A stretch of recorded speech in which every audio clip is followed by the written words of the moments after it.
మళ్ళీ ముఖ్యమంత్రి యనుమల రేవంతాల సార్ కూడా కాన్వాయ్ని తక్కువ చేసుకున్నాడట. బడేబాయి చెప్పిండు, ఆయన చెప్పినాక కూడా ఈ చోటేబాయి పాటించకుంటే ఎట్లా అని కాన్వాయ్ తక్కువ చేసుకున్నాడా, లేకుంటే జనం ఎత్తి పొడుస్తారు ఎక్కిరిస్తారని ఆయన్నే హుషారయ్యి అట్లా తక్కువ చేసుకున్నాడా అంటే అన్నీ అరుచుకుందాం పండ్రి.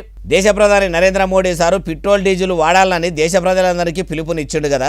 ఇప్పటికే చాలా రాష్ట్రాల సీఎంలు కూడా వాళ్ళ కాన్వాయ్లు తక్కువ చేసి పెట్రోలు డీజిల్ ఆదా చేసే పని పెట్టుకున్నారు.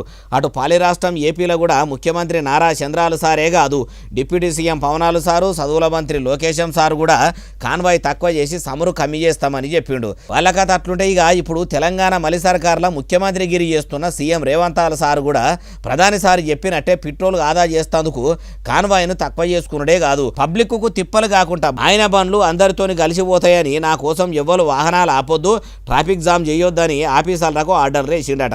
అయ్యా సీఎం రేవంతాల సారు మొన్న కూడా ఇట్లా పబ్లిసిటీ చేసుకుందామని ఆశపడితే ఆగమయ్యుర్రు. ఇప్పుడు కాన్వాయ్ తక్కువ చేస్తున్నామని అంటుండ్రు. ముద్దుగానే ఉన్నది కానీ మీకు ఈడో ముచ్చట చెప్పాలి. ఏందంటే మొన్న చేయి సర్కారు మంత్రులు 60 కార్లు వేసుకొని కొనుగోలు కేంద్రాల కాడికి పోయిర్రు.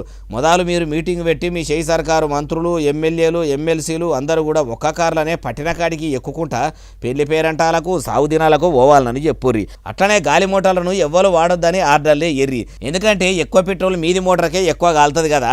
ఏ సర్కారు ఎక్కువ వాడదు కానీ మీ చేయి సర్కారు మంత్రులు అయితే అయిన దానికి కాని దానికి గాలి మోటార్ను గడికి వాడతారంటారు ఈ ముచ్చటిన్నోళ్ళు.